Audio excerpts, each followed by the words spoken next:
Bagaimana jika sebuah fosil kecil ditemukan di padang tandus Ethiopia? Fragmen tulang, rapuh, diam. Namun di balik serpihan itu, tersembunyi kisah jutaan tahun, perjalanan panjang yang menghubungkan kera purba dengan manusia yang kini menatap langit dan bertanya, mengapa kita ada? Evolusi, kata sains, adalah hukum dingin seleksi alam, yang kuat bertahan, yang lemah musnah. Tidak ada belas kasih, tidak ada tujuan mulia, hanya adaptasi buta. Namun sesuatu tidak klop. Jika segalanya hanyalah biologi, mengapa manusia menangis ketika melihat penderitaan? Mengapa kita mencipta puisi, musik, doa, dan pengorbanan, hal-hal yang tak pernah masuk rumus Darwin? Apakah rasa sakit di hati seorang ibu yang kehilangan anaknya hanyalah reaksi kimia? Atau ada sesuatu yang lebih halus, lebih misterius? Sebuah evolusi lain yang tak tertulis di laboratorium. Evolusi jiwa. Pertanyaan itu menghantui. Apakah kita sekadar mesin genetik yang diperintah DNA? Atau ada percikan tak kasat mata yang tumbuh bersama tubuh kita? Dan jika ada, apakah jiwa juga berevolusi? Atau justru ia menunggu kita menemukannya?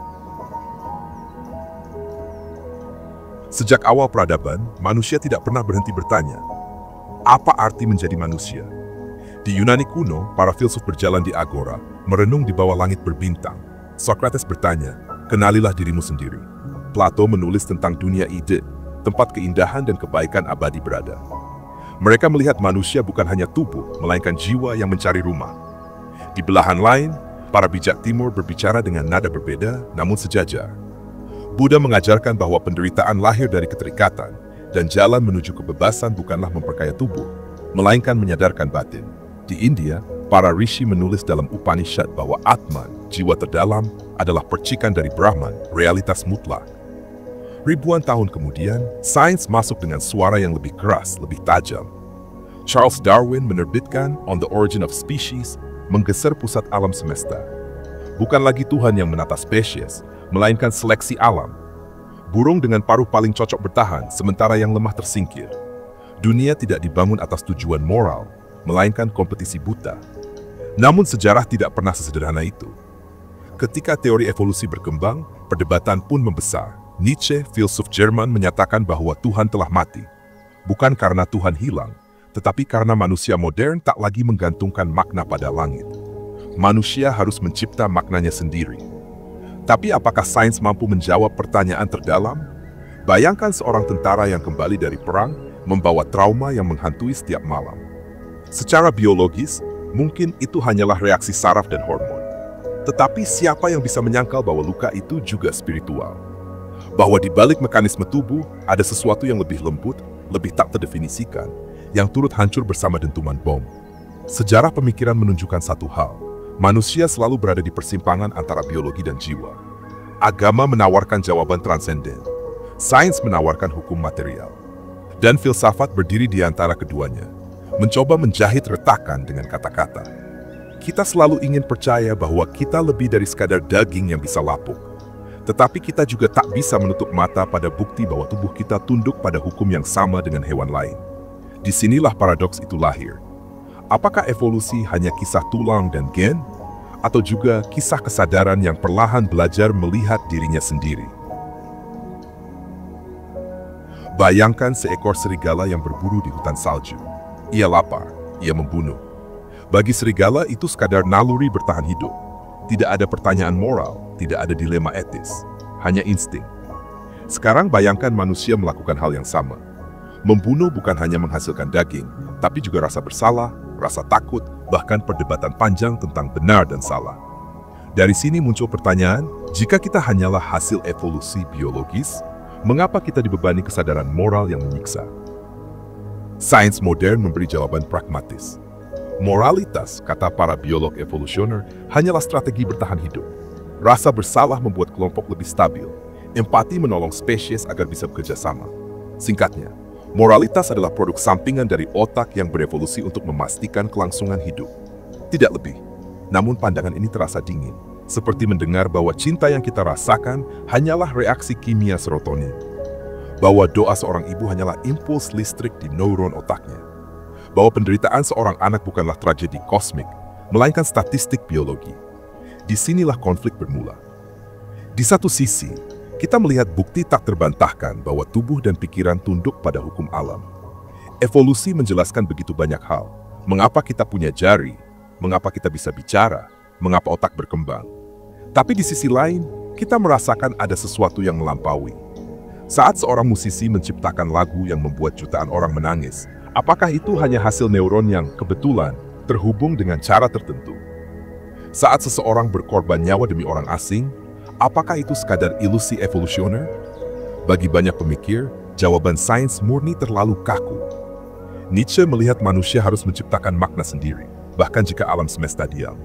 Viktor Frankl, seorang penyintas kamp konsentrasi, menulis bahwa manusia bisa bertahan hidup dalam penderitaan paling kejam hanya karena ia menemukan makna di dalamnya. Apakah mungkin jiwa hanyalah kata lain untuk kesadaran yang muncul dari biologi? Atau justru kesadaran itu sesuatu yang sama sekali lain, sesuatu yang tidak bisa direduksi menjadi gen dan hormon? Konflik ini tidak pernah selesai. Ilmuwan terus menggali penjelasan biologis. Para mistikus terus mengingatkan bahwa ada yang tak terukur, dan manusia biasa seperti kita terus terombang-ambing di antara keduanya. Mencoba memahami apakah kita hanya daging yang berpikir atau makhluk yang membawa percikan keabadian. Suatu malam, kamu berdiri di tepi tebing, menatap ke langit. Bintang-bintang terlihat seperti debu perak yang berkilau di atas kepala. Galaksi berputar, cahaya menembus jutaan tahun cahaya sebelum sampai ke matamu. Dan tiba-tiba kesadaran menghantam. Semesta ini terlalu besar, terlalu sunyi, terlalu tidak peduli. Supernova meledak, memusnahkan seluruh planet beserta kehidupan di atasnya, tanpa rasa bersalah. Tsunami melanda, menghancurkan kota-kota tanpa ada niat jahat. Bagi kosmos, tragedi manusia hanyalah riak kecil di permukaan lautan waktu. Pertanyaan pun muncul. Kalau semesta begitu netral, mengapa manusia terobsesi dengan makna, keadilan, kebaikan? Beberapa ilmuwan menyebut ini sebagai efek samping kesadaran. Kita adalah satu-satunya makhluk di bumi yang sadar akan kematian. Hewan lain mati tanpa tahu. Kita mati dengan rasa takut, dengan pertanyaan. Dari rasa takut itulah lahir agama, seni, hukum, dan mitos. Semua untuk memberi ilusi bahwa ada arah, ada alasan, ada yang memperhatikan. Tapi apakah benar itu hanya ilusi? Eksperimen pikiran sering dilakukan. Bayangkan jika manusia benar-benar menerima bahwa semesta tak peduli, apakah kita masih akan mencintai? Apakah kita masih akan menolong orang asing di jalan? Atau justru kita akan hancur dalam kekacauan? Karena semua aturan dianggap palsu? Filsuf seperti Camus menyebut keadaan ini absurditas. Jarak antara kebutuhan manusia akan makna dan keheningan semesta yang tidak memberi jawaban. Absurditas bukan sekadar teori, ia dirasakan. Saat seseorang kehilangan orang yang dicintai dan bertanya mengapa, tetapi tidak ada jawaban. Saat bencana merenggut ribuan nyawa tanpa alasan. Saat doa terasa bergema di ruang kosong. Ketegangan ini semakin diperparah oleh sains modern. Neuroscience menunjukkan bahwa keputusan moral bisa diprediksi dari aktivitas otak. Sebelum seseorang sadar memilih, otaknya sudah mengambil keputusan. Jika benar, apakah kebebasan hanyalah ilusi? Evolusi menanamkan dalam diri kita kecenderungan empati, tapi juga agresi. Kita mencintai karena gen kita mendapat keuntungan dari kerjasama. Kita membenci karena itu juga bisa melindungi kelompok kita. Semua ini terdengar logis. Tapi mengapa, meski tahu semua ini, manusia tetap menangis saat mendengar musik tertentu? Mengapa kita rela mati demi nilai abstrak seperti keadilan atau kebebasan yang bahkan tidak bisa disentuh atau diukur? Mungkin justru disinilah letak ketegangannya. Jika benar hidup hanyalah hasil mekanisme biologis, mengapa kita tak bisa hidup dengan menerima itu gitu saja? Mengapa selalu ada dorongan untuk mencari sesuatu yang lebih? Seolah-olah di balik jaringan saraf dan DNA, ada ruang kosong yang menuntut diisi. Semesta memang netral, tapi hati manusia menolak netralitas itu. Kita marah pada bencana, padahal bumi hanya bergerak. Kita berdoa pada langit, padahal langit hanya gas dan debu. Kita menulis puisi, melukis, mencipta, seakan ingin memaksa semesta untuk melihat kita. Pertanyaannya kini bukan lagi, apakah evolusi hanya tentang biologi? Pertanyaannya adalah, mengapa biologi menghasilkan makhluk yang begitu keras kepala untuk menolak penjelasan biologis? Jika semesta sunyi, manusia menolak untuk ikut diam. Sejak awal peradaban, kita merespons ketidakpedulian itu dengan cara paling mendasar, menciptakan cerita.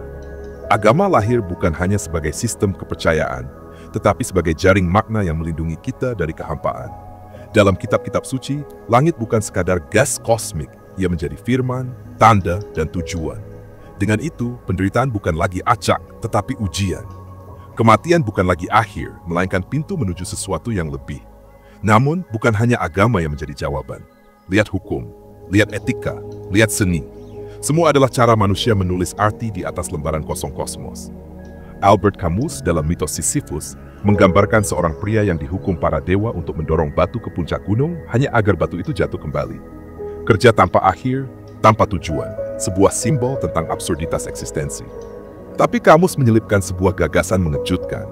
Kita harus membayangkan Sisyphus bahagia. Karena meski pekerjaannya sia-sia, ia bisa memilih untuk memberikan makna pada penderitaannya sendiri. Begitu pula manusia. Kita tahu semesta tidak menjanjikan apapun. Namun kita tetap menikah, melahirkan anak, membangun kota, menulis puisi, menggambar bintang di kertas, seolah-olah semua itu penting. Dan mungkin memang itulah balasan kita terhadap absurditas. Bukan menyerah, melainkan menantangnya. Cinta misalnya. Secara biologis, ia bisa dijelaskan sebagai interaksi hormon, strategi evolusi agar gen bertahan. Tapi siapa yang berani mengatakan bahwa cinta yang dirasakan seorang ibu pada anaknya hanyalah dopamin dan oksitosin?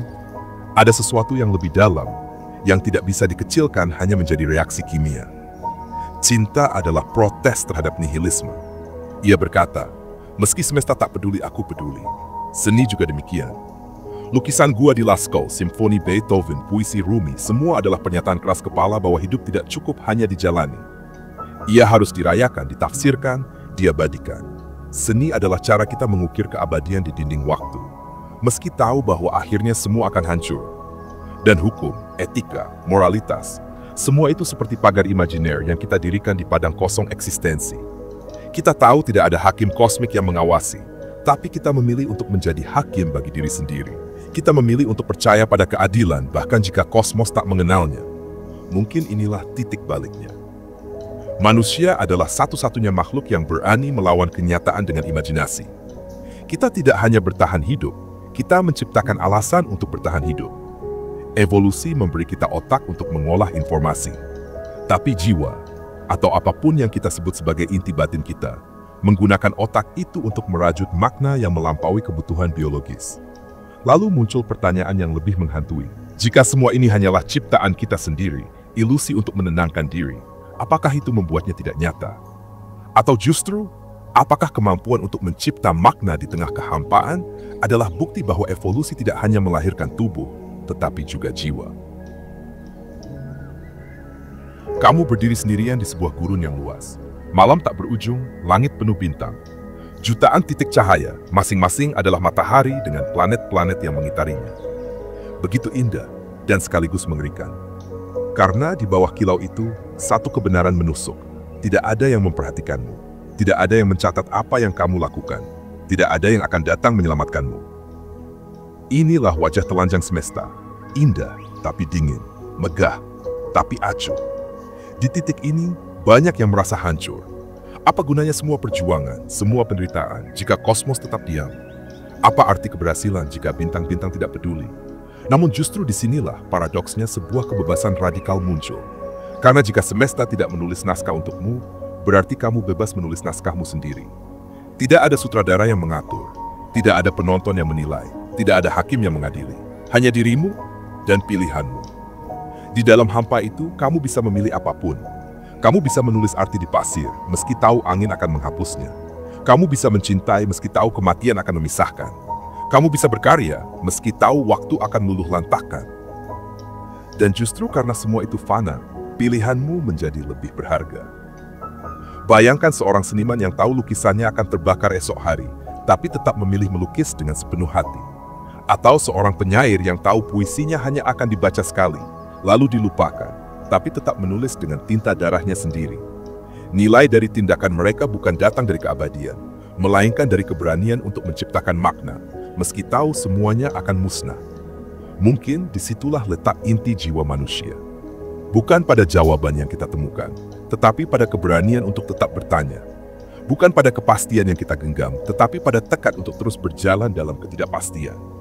Tidak ada penonton, tidak ada hakim, tidak ada panggung yang megah, hanya dirimu dan kehampaan. Tapi mungkin justru di sanalah kebebasan sejati lahir. Kita telah menelusuri perjalanan panjang, dari semesta yang netral dan dingin, dari filsuf kuno hingga ilmuwan modern, dari kegelisahan manusia menghadapi absurditas hingga keberanian menciptakan makna sendiri. Dan kini kita sampai pada simpul terakhir. Apakah evolusi hanya tentang biologi atau juga tentang jiwa? Jika dilihat dari sains, manusia hanyalah hasil dari seleksi alam. Molekul-molekul yang bereplikasi, mutasi acak, tekanan lingkungan. Dari organisme bersel satu hingga makhluk yang bisa menatap bintang dan bertanya tentang arti hidup. Secara biologis, itu adalah garis lurus dari gen ke kesadaran. Tapi jiwa bukan sekadar hasil sampingan. Jiwa adalah respons. Respons terhadap kehampaan semesta. Respons terhadap fakta bahwa kita tahu suatu hari kita akan tiada. Evolusi biologis mungkin melahirkan tubuh kita, tapi evolusi jiwalah yang melahirkan seni, hukum, cinta, doa, dan pertanyaan-pertanyaan yang tak pernah selesai dijawab. Dan justru di sanalah keunikan manusia.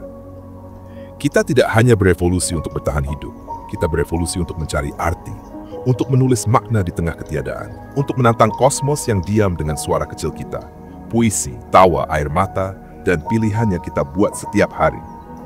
Mungkin semesta tidak peduli, tapi kita peduli. Dan mungkin itu cukup. Kini pertanyaan itu kembali padamu. Jika semesta tak pernah menuliskan arti apa yang akan kamu tulis sendiri? Terima kasih sudah menonton sampai akhir. Jika video ini bermanfaat, bagikan kepada orang-orang terdekat, dan jangan lupa subscribe untuk mendukung channel ini. Tinggalkan juga komentar atau pemikiran Anda di bawah. Saya selalu senang membacanya. Semoga hari Anda dipenuhi kebahagiaan dan energi positif. Sampai jumpa di video berikutnya.